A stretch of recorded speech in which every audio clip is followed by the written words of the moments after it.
सभी देखने वालों को मेरा नमस्कार। और आज जो हम बात करेंगे, बड़ी गंभीर बात करेंगे। सीरीज हमारी समाप्त हो चुकी है, राजनीति में भूचाल। सबसे पहले मैं बता दूं, आज की वीडियो जरूर देखिए। आज की वीडियो के अंदर मैं सच में बहुत बड़ी बात कहने वाला हूं।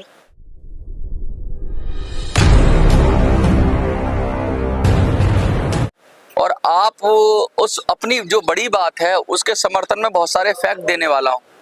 जो लोग कमेंट करते हैं कि भाई नहीं, बीजेपी को हराना है या कांग्रेस को जिताना है या ये करो वो करो, उन सबको आज मैं जवाब दूंगा।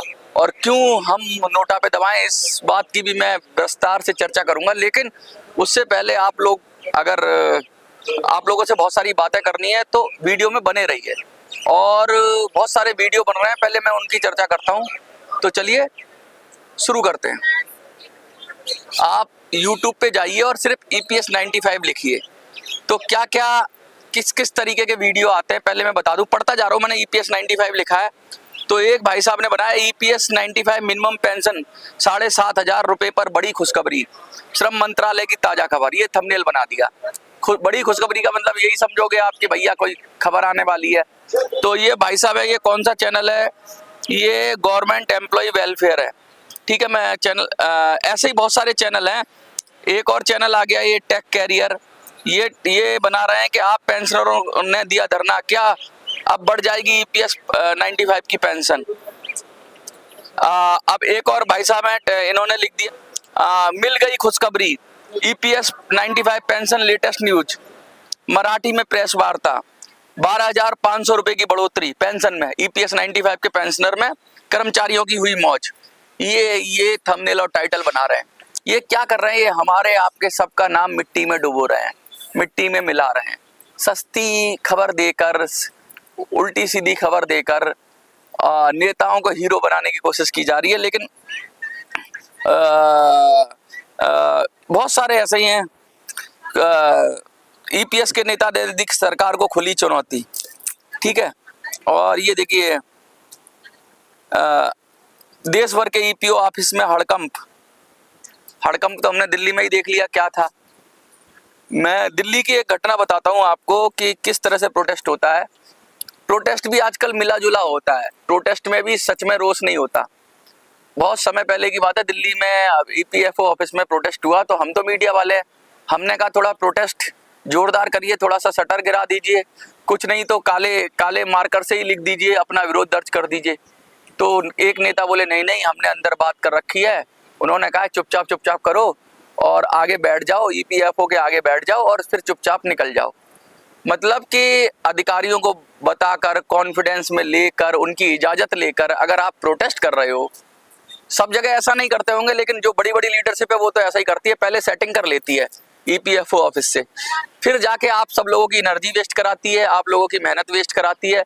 और आप लोग EPFO पे जाते हो, पैसा खराब करते हो, खड़े होके फोटो खिंचवा के चले जाते हो। तो जो चीज पहले से ही मिली हुई है, पहले से ही सेट है, पहले से ही सेटिंग है, उसमें क्या ही प्रोटेस्ट करोगे? ऐसे प्रोटेस्ट का मतलब क्या रह जाता है? अधिकारियों को भी पता है, चलो ठीक है, कल को ये ताला भी जड़ देंगे तब भी अधिकारियों को चेहरे पे शिकन नहीं होगी, क्योंकि अंदर से पता है कि ये तो आंखें नकली ही कर रहे हैं। हमारे जंतर मंतर पे भी ऐसा होता है, पहले पुलिस को बता दिया जाता है कि हम बैरिकेड तक जाएंगे, पुलिस भी कहती है ठीक है बैरिकेड तक आना, बैरिकेड को हिलाना, वापस चले जाना, चुपचाप बस में चढ़ जाना। तो इस तरह से मिली जुली जब आंदोलन होता है, जिसमें बिल्कुल पूरी तरीके से सिर्फ दिखावे के लिए प्रोटेस्ट होता है, तो प्रोटेस्ट का कोई फायदा होता नहीं है। तो अब प्रोटेस्ट करें तो करें कैसे? ये झंझटबाजी बार बार पुरानी तरीके से करना, इससे भी लोग थक चुके हैं। और मैं लोगों से आह्वान करता हूं कि आप मत जाया करिए अपनी एनर्जी करने। कुछ लोग तो सच्चे लोग हैं। एक ताजी घटना बताता हूं आपको, मेरे अनुभव, मेरी जिंदगी के अनुभव की ताजी घटना थी। तो हुआ ऐसा, आप लोगों को दामनी आंदोलन तो पता ही होगा। तो दामनी आंदोलन के अंदर राष्ट्रपति भवन के पास विजय चौक एक जगह है, वहां पर लोग, स्टूडेंट सारे पहुंच गए, लोग भी पहुंच गए। फिर आए नेता, एक बहुत बड़ा नेता आया, वो बैठ गया वहां पे जाके। उसने देखा भीड़ है तो भाषण देते हैं, जोरदार भाषण दिया, हम यहाँ से तब तक नहीं हटेंगे चाहे हमारी जान चली जाए, हमारे खून का एक एक कतरा, अब पुलिस लठ भी मार देगी तब भी नहीं हटेंगे। सब जोश में आ गए और हम रात भी बैठेंगे और यहीं से हम आंदोलन, अभी ये बैठ गए हैं तो हम उठेंगे नहीं। इस तरह का जोशीला भाषण दिया। 500-700 आदमी विजय चौक पे बैठ गया, उसमें बहुत सारे स्टूडेंट्स थे, स्टूडेंट भी थे, बुजुर्ग भी थे, महिलाएं और बहुत सारे लोग थे, सब बैठ गए। मैं भी बैठ गया उसके अंदर। मैं व्यक्तिगत उस नेता को जानता था, बड़ा जोशीला भाषण था, मुझ में भी जोश आ गया। हुआ ये कि थोड़ी देर बाद जब जैसे जैसे ठंड बढ़ी तो लोग कम होते चले गए। फिर पुलिस ने भी वार्निंग दी 2-3 बार कि यहाँ से चले जाइए। ये जिस दामनी आंदोलन जिस दिन बड़ा रूप रखा उससे एक दिन पहले की बात बता रहा हूँ।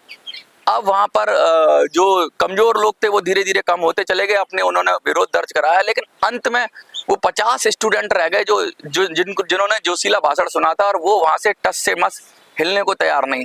अब नेताजी ने देखा भीड़ तो सारी चली गई, अब तो हमें चलना चाहिए यहाँ से। तो वो उठने लगे तो स्टूडेंट बोले कि आपने तो अभी भाषण दिया, जान भी चली जाए, हम भगत सिंह की औलाद है, हम यहाँ से हिलेंगे नहीं, ये वो किया था, अब आप चलने लगे। अब नेता को क्या जवाब दे, बेचारा नेता फिर बैठ गया। बार बार जैसे ही उठे 9 बज गए सी, अब नेता को भी लगा कि यार अब ये तो हटने वाले नहीं है, तो नेता ने फिर से एक नया भाषण दिया।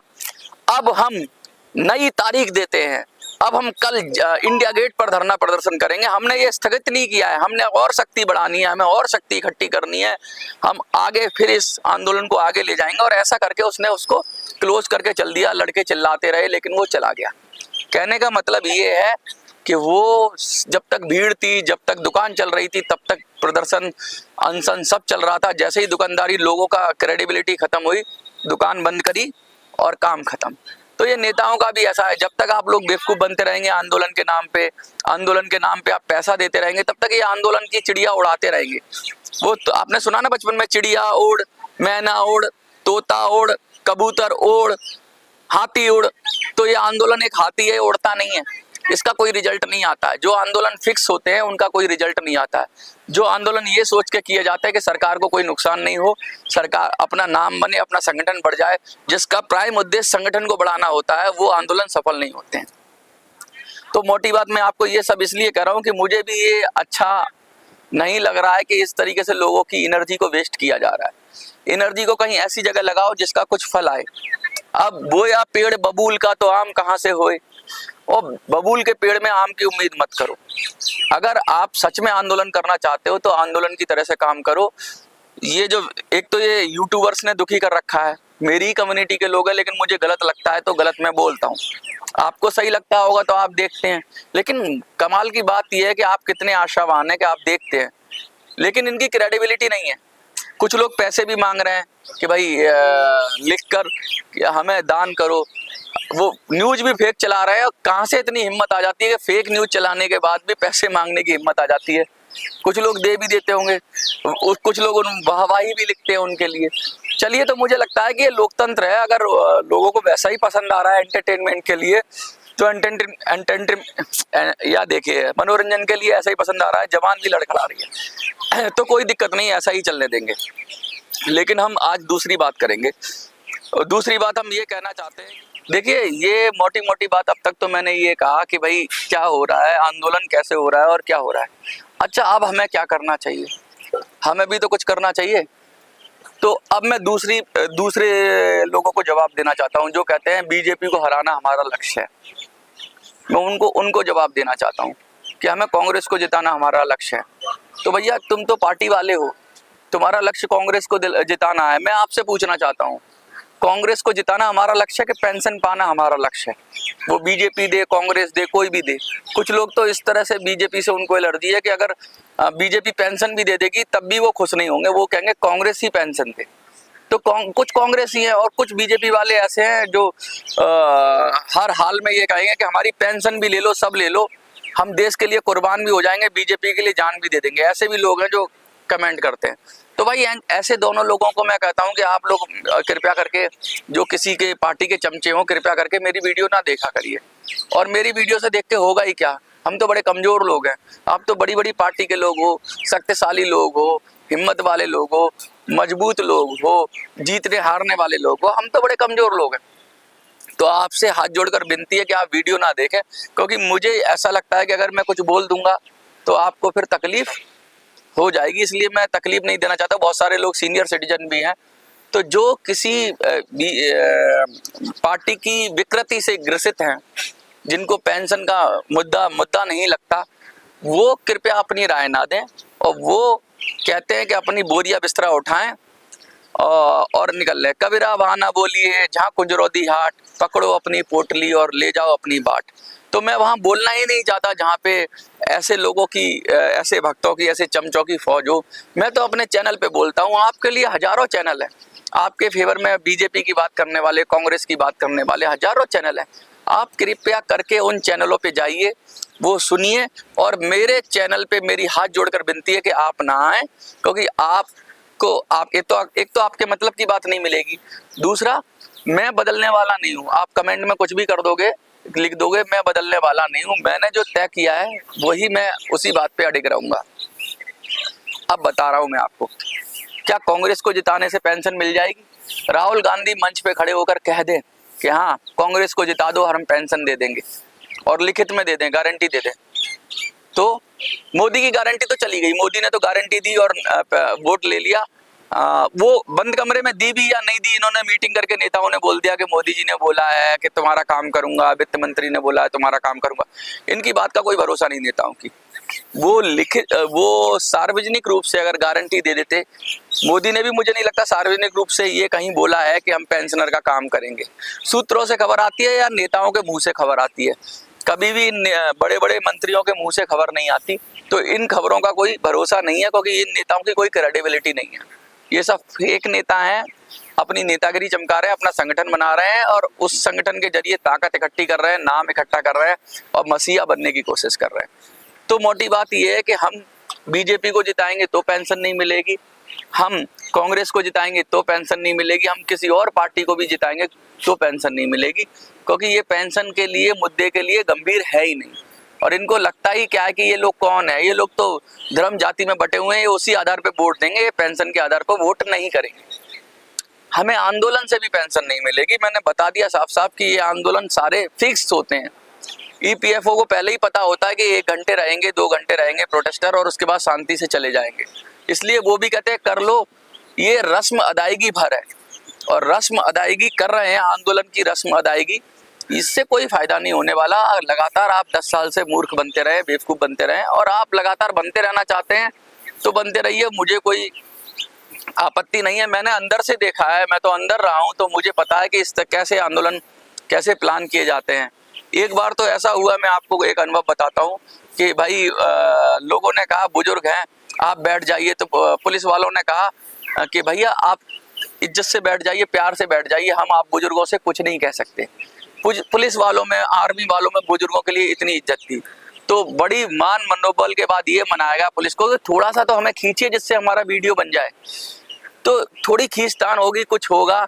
पुलिस वाले नहीं करना चाहते थे, आर्मी वाले नहीं करना चाहते थे, लेकिन इन नेताओं को कैसे फुटेज मिलता, तो इन नेताओं ने जबरदस्ती की कि हम तभी जाएंगे यहाँ से जब थोड़ा आप हमें खींचिए, थोड़ा सा पीछे पुश करिए। तो 2-4 लोगों ने जब पुश किया गया तब वो बस में बैठे जाके। तो ये ऐसे लोग हैं कि ये फुटेज बनाने के लिए, न्यूज बनाने के लिए आंदोलन करते हैं, और पुलिस अगर इनको कुछ नहीं कहती तो पुलिस से कहते हैं कुछ तो करो, थोड़ा सा हमें भी दिखाओ कि हम भी संघर्ष कर रहे हैं। ये संघर्ष करते हुए दिखना चाहते हैं, संघर्ष करना नहीं चाहते। तो ऐसे लोगों को मैं क्या ही कहूँगा, ये बड़ा कमजोर है, ये बड़ा फेक है। असली लड़ाई नहीं लड़ी जा रही है, और असली लड़ाई अगर असली लड़ाई लड़ गए होते, मुझे लगता है तो अब तक हमें पेंशन पर कुछ ना कुछ अपडेट मिल गया होता। अब असली लड़ाई कैसे होगी? असली लड़ाई के लिए सबसे पहली बात तो यही है कि पहला आपको ये तय करना है कि आप पेंशन के नाम पर वोट दे रहे हो नहीं दे रहे हो। आप अगर हिंदू हो, हिंदू के नाम पे वोट दे रहे हो तो लड़ाई आपकी नहीं है, आप यहाँ से जा सकते हैं। अगर आप मुसलमान के नाम पे वोट दे रहे हैं तब भी आप, क्योंकि बीजेपी को हराने के लिए, कांग्रेस को जिताने के लिए इस तरह से वोट कर रहे हैं, तो आपके लिए ये वीडियो नहीं है। आप इस वीडियो से चले जाइए, हाथ जोड़कर विनती है, आप चले जाइए। आप किसी पार्टी वाले हो, किसी धर्म से, किसी जाति से, किसी विचारधारा से, दलित से, ब्राह्मण से, किसी भी विषय से आप ज़्यादा प्रभावित हो ना कि पेंशन से, तो आप यहाँ से हाथ जोड़कर विनती है चले जाइए। क्योंकि पेंशनर में ना तो आपको जाति मिलेगी, ना आपको धर्म मिलेगा, ना आपको कांग्रेस मिलेगी, ना आपको बीजेपी मिलेगी, ना सपा मिलेगी, ना बसपा मिलेगी, ना आप मिलेगी, ना अनाप मिलेगी, ना सनाप मिलेगी। यहाँ तो सब मिलेंगे। और जो सबकी बात करना चाहिए, जो सबकी बात करे वही देश पे राज करे, ऐसी कोई पॉलिसी होनी चाहिए। तो पेंशनर की बात सब नहीं कर रहे हैं और कोई भी नहीं कर रहा है। तो मैं आपसे कहना चाहता हूँ कि भाई अब हमें मिलेगी कैसे पेंशन? कुछ लोगों ने ये कहा कि मनोज भाई नोटा की अपील कर दो। तो नोटा की अपील इसलिए करनी पड़ी कि हमारे पास लोकल लीडरशिप नहीं थी। नोटा हमारा अंतिम हथियार नहीं था। हम तो ये चाहते थे कि कोई पेंशन की बात कर दे तो हम उसको वोट कर दें, लेकिन कोई माई का लाल पैदा नहीं हुआ ऐसा इस पूरी भारत में जो EPS 95 पेंशनर्स की बात कर दे। विपक्षी नेता भी आते हैं, समर्थन उठा के बात करते हैं, लेकिन उनकी जो पार्टी के अंदर जो मैनिफेस्टो उसमें प्रमुखता से ये बात नहीं आती कि पेंशन की वो बात करें। तो ना तो विपक्ष उठा रहा है ना ही पक्ष उठा रहा है, तो जाएगा, करोड़ों लोग हैं। तो मैंने तो साफ साफ कहा, सबसे पहले अपनी लीडरशिप नहीं बनती तो नोटा पे आजमाइए हाथ। कल बहुत सारे लोगों ने समर्थन किया। भिवानी से मेरे पास कॉल आई, उन्होंने कहा कि हम 4000 वोट कम से कम नोटा पे डलवा देंगे। 4000 वोट बहुत होता है, 600-700 वोट एवरेज पड़ता है। 4000 वोट का मतलब ये हो गया कि 3 से 4% के लगभग कास्टिंग वोट का नोटा पे पड़ जाए, या 2% से लगभग। तो मैं तो यही कह रहा हूं कि अगर इस काम में हम सफल हो गए, हमने कांग्रेस बीजेपी हरा दी तब भी हम नहीं जीतेंगे, हमने कांग्रेस हरा दी तब भी हम नहीं जीतेंगे। हमने पेंशनर को जिताना है, और पेंशनर को जिताने के तभी जीतेगा पेंशनर जब नोटा बढ़ जाए। अगर नोटा में जो पिछली बार वोट पड़े थे उतने ही वोट पड़ेंगे तो कोई नहीं मानेगा कि भाई पेंशनर ने नोटा को वोट दिया है। हमें जो नोटा को 50-60 हजार वोट पड़े हैं हरियाणा चुनाव में पिछले इलेक्शन में, उसे भूल जाना है। 60,000 से हमें गिनती शुरू करनी है। सपोज करिए 1 लाख वोट पड़ गए नोटा के अंदर, तब हम समझेंगे कि उसमें से 25-30 हजार हमारे वोट थे। अगर 2 लाख वोट पड़ गए तो हम समझेंगे 1 लाख वोट हमारा था। तो 1 लाख वोट तो होगा हरियाणा में। पेंशनर तक ये वीडियो चली जाए। मैं तो आपसे रिक्वेस्ट करता हूं कि कृपया करके ये वीडियो सबको शेयर कर दो। आपकी ये जिम्मेवारी है, क्योंकि 5 तारीख को वोटिंग है। एक पेंशनर को हरियाणा के ये पता होना चाहिए कि वोट कहाँ देना है। अगर उस पेंशनर को ये पता होगा कि वोट कहाँ देना है और पेंशन के नाम पे देना है, उसके परिवार को पता होगा, तो कम से कम 2 लाख वोट पड़ जाएगा नोटा पे। 50,000 तो पड़ता ही है, 50-60 हजार, और 2 लाख पड़ जाएगा तो सारी पार्टियां कांपने लगेगी। जो भी हारी होगी उसके मन में भय होगा कि ये पेंशनर है जिनकी वजह से हम हार गए, अगर इनका वोट हमें पड़ जाता तो हम जीत जाते। तो पेंशनर का मुद्दा सारी पार्टियां उठाएंगी, पक्ष भी उठाएगा, विपक्ष भी उठाएगा, और महाराष्ट्र चुनाव से पहले हमें पेंशन मिल जाएगी। फिर से कह रहा हूं, लिख दो, महाराष्ट्र चुनाव से पहले हमें पेंशन चाहिए। ये लिख दो, महाराष्ट्र चुनाव से पहले पेंशन मिलेगी। महाराष्ट्र चुनाव से पहले पेंशन मिलेगी, यही आज कमेंट में लिखना है। महाराष्ट्र चुनाव से पहले पेंशन मिलने के लिए ये जो बात कर रहा हूं मैं, ये बहुत महत्वपूर्ण है। हमें इधर उधर नहीं भटकना है, हमें कांग्रेस बीजेपी में नहीं भटकना है, हमें इधर उधर हिंदू मुस्लिम सिख ईसाई में नहीं बटना है, हमें दलित ब्राह्मण में नहीं बटना है। हमने किसी भी मुद्दे पे वोट नहीं करना है, हमें पेंशन के मुद्दे पे नोटा को दबाना है। अच्छा, अब आप क्या करेंगे? सपोज करिए आपने दे दी वोट, ये काम इतनी नहीं हो गई आपकी, आपने वोट दे दी वोट, तो अपने परिवार को भी कन्विंस करिए। पहले तो परिवार में भी बड़ा मुश्किल होती है वोट करने के लिए, परिवार को मनाइए। आप परिवार के सबसे बड़े हैं, आप रिक्वेस्ट करिए अपने बेटे से, बेटियों से, बच्चों से कि बेटा एक बार पेंशन के नाम पे मेरे लिए जिंदगी में एक बार वोट कर दो। तुम बीजेपी को करते हो, कांग्रेस को करते हो, अच्छी बात है, लेकिन मैं और मेरा परिवार नोटा के साथ। ये भी लिख सकते हो आप कमेंट में, मैं और मेरा परिवार नोटा के साथ, या ये भी लिख सकते हो मैं और मेरा गांव नोटा के साथ, मैं और मेरा मोहल्ला नोटा के साथ। जो आपके मन में आए वो लिखो, लेकिन अब आपको जिम्मेवारी ये लेनी है। अगर आप हरियाणा में रहते हो तो आप अपना वोट डालो, अपने परिवार का वोट डालो, अपने रिश्तेदारों का डलवाओ, अपने दोस्तों का डलवाओ, और उनसे रिक्वेस्ट करके, प्रार्थना करके, उनसे इल्तिजा करके, उन्हें अपना दर्द बता के और उन्हें अपनी बात पर मना के उनका वोट मांगो। अब आपको वोट मांगना है, नोटा के लिए आपको वोट मांगना है। जैसे कैंडिडेट के लिए, प्रत्याशी के लिए बहुत सारे कार्यकर्ता प्रचार करते हैं, लेकिन अब आपको नोटा के लिए प्रचार करना है और नोटा की परसेंटेज को बढ़ाना है। हम ये चाहते हैं कि हमारा जो अस्त्र चलाया है, ये ब्रह्मास्त्र जो चलाया है, ये सफल हो जाए। ये सफल तभी होगा जब लोग आप इसे ढंग से एग्जीक्यूट कर दोगे, और यही असली आंदोलन होगा। मैं फिर आपसे कह रहा हूं, ये जो आंदोलन होगा ना नोटा का, यही असली आंदोलन होगा। ये सारे आंदोलन नकली हैं जो महाराष्ट्र में इधर उधर हो रहे हैं, ये सब आंदोलन नकली हैं। असली आंदोलन जो आपका विरोध दर्ज करेगा, आपका सहयोग दर्ज करेगा, वो सिर्फ नोटा है।